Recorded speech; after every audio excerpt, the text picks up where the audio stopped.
દર્શક મિત્રો, હું છું હેતલ સોની અને તમે જોઈ રહ્યા છો આજના સમાચાર। મહેસાણા જિલ્લાના વિસનગર શહેરની સેવાકીય પ્રવૃત્તિઓ કરતી વિવિધ સંસ્થાઓમાં અગ્રેસર રહેતી એવી Lions club of Visnagar copper સિટીના વર્ષ 2026-27ના નવીન હોદ્દેદારોની શપથવિધિ સમારોહ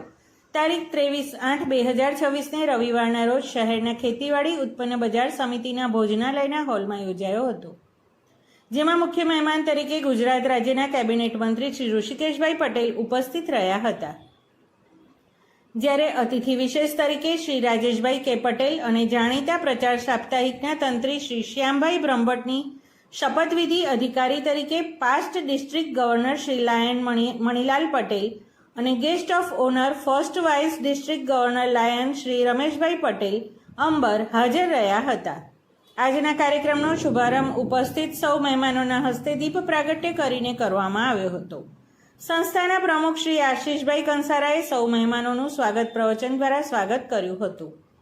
આજના કાર્યક્રમમાં ઉપસ્થિત મહાનુભાવોનું સ્વાગત ખેસ પહેરાવીને મોમેન્ટો આપીને સંસ્થાના પ્રમુખ, મંત્રી અને હોદ્દેદારોના હસ્તે કરવામાં આવ્યું હતું।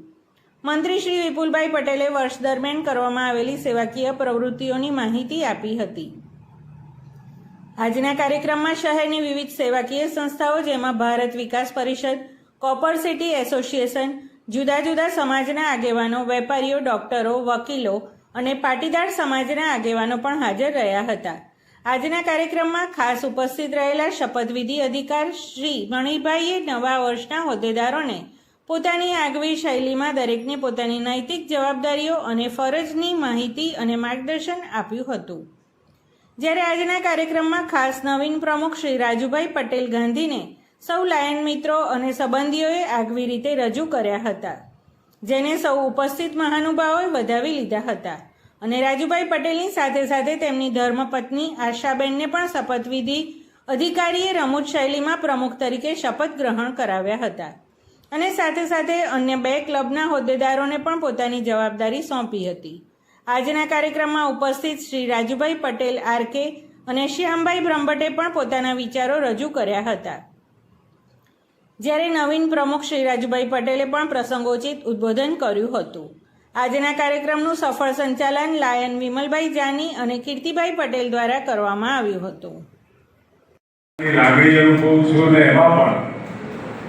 લગભગ આ ત્રીજી કે ચોથી વખતે મારે આવવાનું થયું છે અને વિવિધ સેવાકીય પ્રવૃત્તિ સાથે જોડાયેલી સંસ્થાઓ પૈકીની એ સંસ્થા એટલે લાયન્સ ક્લબ ઓફ વિસનગર પ્રમુખની વરણી, સેક્રેટરીની વરણી અને દર વર્ષે રોટેશનથી પ્રમુખ બને, સેક્રેટરી બને, નવી ટીમ બને અને બાકીના સભ્યો એને ટેકો આપે એ પ્રકારની વ્યવસ્થાઓ આવી સંસ્થાઓમાં જોવા મળે। નહીં તો અમારે તો એક વખત ખુરશી મળી ને એટલે છોકરીએ કાઢી પડે। કહેતા આનંદ થાય છે કે આજે પાસ્ટ ડિસ્ટ્રિક્ટ ગવર્નર મણિભાઈ પણ ઉપસ્થિત છે, 27 સમાજ સમૂહ લગ્ન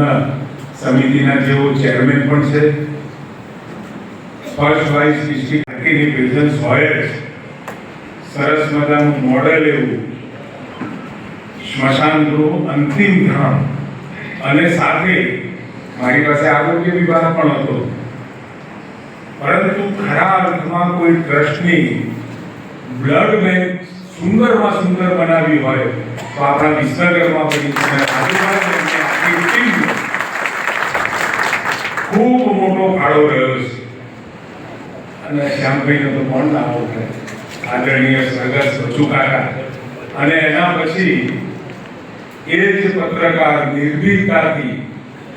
ઋષિભાઈ હોય કે રાજુભાઈ હોય, સારું તો સારું અને ખોટું તો ખોટું,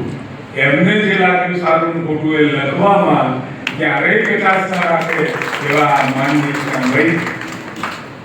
ખૂબ તટસ્થતા અને નિર્ભીકતાથી લખવાનો ગુણ બચુભાઈ થકી એમને મળ્યો છે। એવા મારા મિત્ર ક્યાંક મારી ટીકા પણ કરે, ક્યાંક વખાણ પણ કરે, એક ગાલે બચી કરે ને એક ગાલે લાભો પણ મારે। ભાવનાની સાથે મળવાનું અને મળ્યા પછી પાછું વિઝન આવતા વર્ષે શું કરીશું એનો પણ ચિતાર નક્કી થતો હોય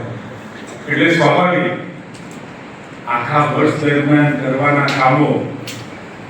બ્લડ ડોનેશન, આઈ કેમ્પ, નાના મોટા અનેક વિષયો સાથે આગળ વધતા હોય. મારે આમ તો ન કહેવું જોઈએ, પરંતુ મારા મનમાં પણ કેટલી જ્યારે કોઈ પણ એનજીઓની વાત આવે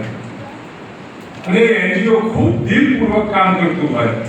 અને પકડેલા વિષયમાં રિઝલ્ટ પણ લઈ આવતું હોય, તો હવે 2047ના ભારત માટે કેટલાક વિષયો એવા છે જે શુદ્ધ અથવા તો લિટરેટ ભણેલા ગણેલા નાગરિકો થકી છે પરકોલેટ થઈ એ વાત છેડાના નાગરિક સુધી પહોંચે એ પણ ખૂબ જરૂરી હોય છે. સારી યોજનાઓ સરકાર તરફથી થાય, ભારત સરકાર તરફથી થાય અને એ યોજનાઓની અવેરનેસ જે લાભાર્થી છે એના લાભ પૂરેપૂરો પહોંચી રહે, મળી રહે, એક વખત એનું પણ મનોમંથન વિચારમંથન થવું જોઈએ. રાજ્ય સરકારે આટલી યોજનાઓ મૂકી છે તો ક્યાંક આપણી આજુબાજુમાં કોઈ એવો હોય, શક્ય છે વ્યક્તિગત લાભાર્થીની વાત છે, વ્યક્તિગત અને વિશેષ લાભોવાળી કોઈ યોજનાઓ સરકાર દ્વારા મુકાતી હોય અને કેટલીક વાતો નરેન્દ્રભાઈ કહેતા હોય કે 140 કરોડ દેશવાસીઓ એક ડગલું આગળ મૂકે એટલે 140 કરોડ. આઝાદી આપણને મળી શહીદોની સાથે આઝાદીની આ ચળવળીના આપણા ક્રાંતિવીરો આ બધાએ જે કામ કર્યું ને 1947 પછી અને આપ સૌને ખબર છે 1942ના બીજા વિશ્વ યુદ્ધ પછી આપણી સાથે કેટલાય દેશો, આપણે તો ગુલામીમાં હતા, બ્રિટિશ શાસન આપણા ઉપર હતું, પરંતુ કેટલાય દેશો એવા હતા કે બીજા વિશ્વ યુદ્ધમાં પૂરી રીતે તબાહ થઈ ગયા હતા, વિખેર થઈ ગયા હતા. આજે એક દેશના લોકોનું એક સમજણ, એક એસોસિએશન અને એક થઈ અને દેશ માટેની ભાવના આજે જર્મની હોય કે જાપાન હોય, પોલેન્ડ હોય કે બીજા એવા કેટલાય દેશો 42 પછી આજે વિકસિત દેશોની શ્રેણીમાં આવી ચૂક્યા છે. આપણને આઝાદી મળી, આઝાદ થયા, ખૂબ આપણું આર્થિક રીતે બ્રિટિશ સલ્તનતે આપણને શોષી લીધા હતા.